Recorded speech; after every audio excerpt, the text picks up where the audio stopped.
Welcome back into Fox 54 for another week of the Blitz. I'm your morning anchor, Jackson Rowland. And I'm your news producer, David Hwaki. The road to the Super Bowl starts this weekend, and we got plenty of great matchups here on Fox. We're getting into the postseason. We're breaking down all the great action coming your way. Let's get started.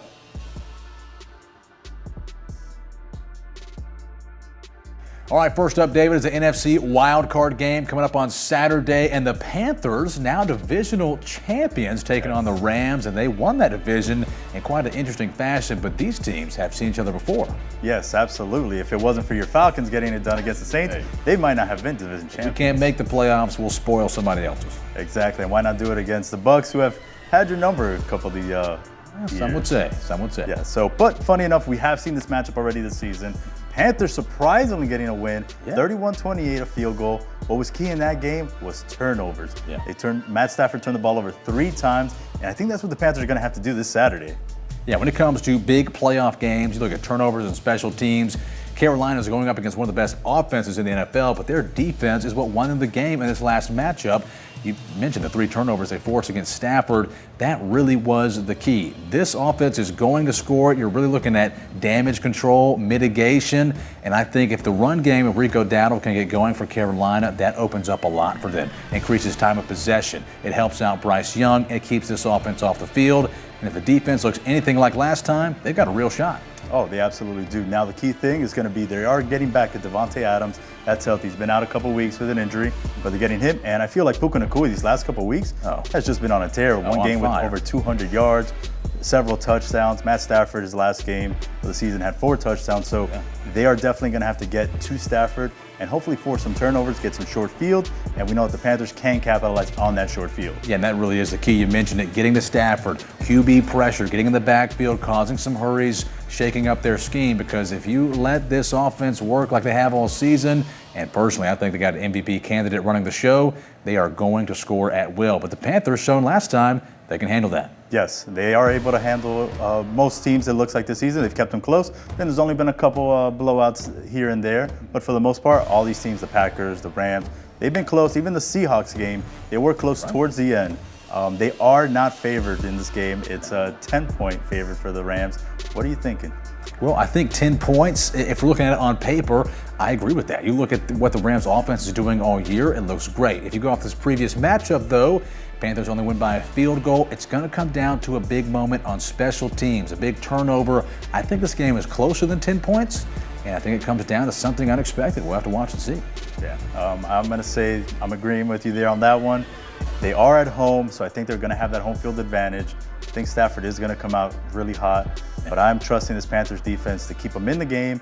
And I'm going to say, I'd probably come it down to about 3.5 points. I think so. I got Rams in this one. I got the Rams too.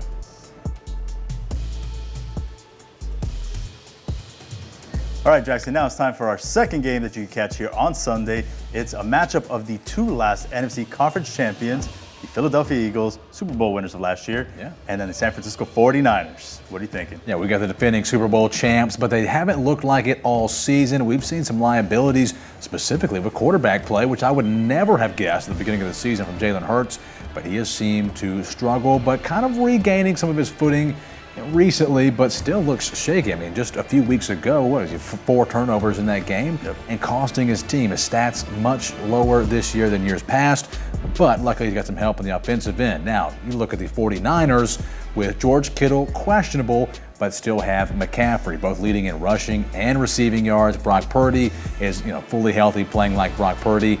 These 2 teams haven't faced each other yet. Eagles are favored. I kind of disagree with them being favored. I like the 49ers offense in this one. What do you think? So I think the reason for that could be a lot because the Niners have been going through several injuries this year, not just on the offensive side, but on defense. There's still no Fred Warner, no Nick Bosa. So I think maybe that's where it's coming from. And if you look at last week against the Seahawks, they only put up 3 points, gave up 13. So they're losing a lot of these little close games, as well as the Eagles are facing that same challenge. They are getting Jalen Carter back. So I think maybe that puts them, at least they are getting healthy on the defensive side, while the Niners are getting healthy on the offensive side. Like you said, that backbone of Christian McCaffrey has been absolutely clutch for them. Brock Purdy's back. He's getting back into his, motions. That game against the Bears on Monday night, I think he showed why he is that franchise's quarterback, and it's not someone else where you can be doubting them. So I think this matchup, I I probably would say that 4 is maybe too much for the Eagles. I probably would have made this one of those pick-em games where it might have been like 1.5, because either way it can go. They've played really bad this year. They have been hurt. It can go either way. Yeah, you mentioned injuries. Having Jalen Carter back is going to be big for them. He helps out so much with the pass rush. They're also maybe not having Nakobe Dean, who is a big part of that front seven as far as rushing defense and applying pressure as well.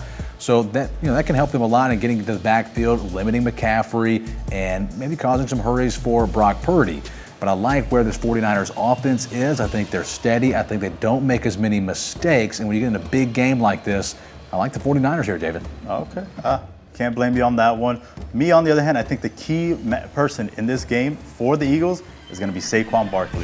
If they can get Saquon going, he can be just the counter for McCaffrey. And, I'm going to go Super Bowl champions on this one. I'm going to go Philadelphia Eagles against the Niners. Yeah, I think, you got a great case there for the Eagles. If their front seven defense can limit McCaffrey, the 49ers are going to have a hard time. He's been carrying too much of the load, I would say. I think they're a little too one-dimensional. They've got to mix things up for the playoffs. If they can do that, I'm still going to pick them. But I see your point with the Eagles. This is going to be a fun game. All right, David, we got some final rapid-fire picks on the other playoff games going on this weekend before we close things up. First up, we got Packers-Bears. This is a big game, evenly matched teams. The records are a little wonky because of the tie the Packers had earlier. They're struggling with some injuries. David, who do you have? So they're both 1-1 against each other this year. Packers are getting Jordan Love back, which they didn't have for the last game. The Bears won. So on this one, I'm going Packers. I got to disagree with you. I like the Bears right now. Caleb Williams in the offense looks hot, but the strength of the Bears in recent years was the defense. We saw that falter. We weren't too confident. It seems to be back. I like where they're trending. I like what the offense is looking like schematically. And the Packers struggling with some injuries. Is Jordan Love 100%? I don't know. I like the Bears. All right. Next game up we have is the Buffalo Bills versus the Jacksonville Jaguars. Where are you leaning on this one? Now, at the start of the season, I would have told you Buffalo Bills, but this first-year offensive coordinator with T-Law, Trevor Lawrence, they look great. Offense is just red hot. I have to ride the momentum. Trevor Lawrence is getting squatted in bars on social media. I gotta ride the wave on this guy. I do not blame you. He's definitely made a case for himself to at least be in that MVP conversation, but I think this is Josh Allen's year. No, we say that a lot every year, but he doesn't have Mahomes to deal with. He doesn't have the Ravens to deal with this year. And now, yes, he does have a hot young Jaguars team, but he should have that experience, so I'm going Buffalo on this one. All right, now we've got another big game. We've got Chargers and Patriots. And Patriots, what a story they have been. I would not have predicted them with the success they've had. And Drake May at the helm has made a case for himself being one of the best quarterbacks in the league right now. I got Pats. Yeah, talk about MVP. Drake May has made his case as well. And the Chargers have been going through a little bit. They've been playing better this year. Yeah. A lot of injuries, though. And I think that's where I'm going to lean towards the Patriots, just because those injuries might just be way too much for the Chargers to overcome. All right. And then the final matchup, Monday night, we have the Houston Texans going to Pittsburgh, facing the Steelers, who just inched into the playoffs. Yeah. Jackson, where's your Well, this could be a hot take, right? Texans are favored. The record is better, strong team right now. But I like what I see with Aaron Rodgers and the Steelers. I think this is where veteran experience comes to help you out. Is in big moments like this, Aaron Rodgers can command a team in late game situations. I'm going with the old guy. Give me the Steelers. I'm going to do that. I'm going to go right there with you. Take the 4-time MVP. He's got a little defense on him now that he didn't have with the Jets. And I just feel like that last game, he proved like why he can just lead a team down the field when they needed to. And I think that's going to be clutch for them in the playoffs. Give me the Steelers. Yeah, and I haven't seen the run game I'd love to see from the Texans just yet. That's why I feel confident. Well, thanks for tuning in to another week of the Blitz here on Fox 54. We preview the biggest NFL headlines and games coming your way this weekend. Plus, all the action you can catch here on Fox this postseason. I've been your news producer, David Waukee. Now your morning anchor, Jackson Rowland. We'll see you next week on the Blitz.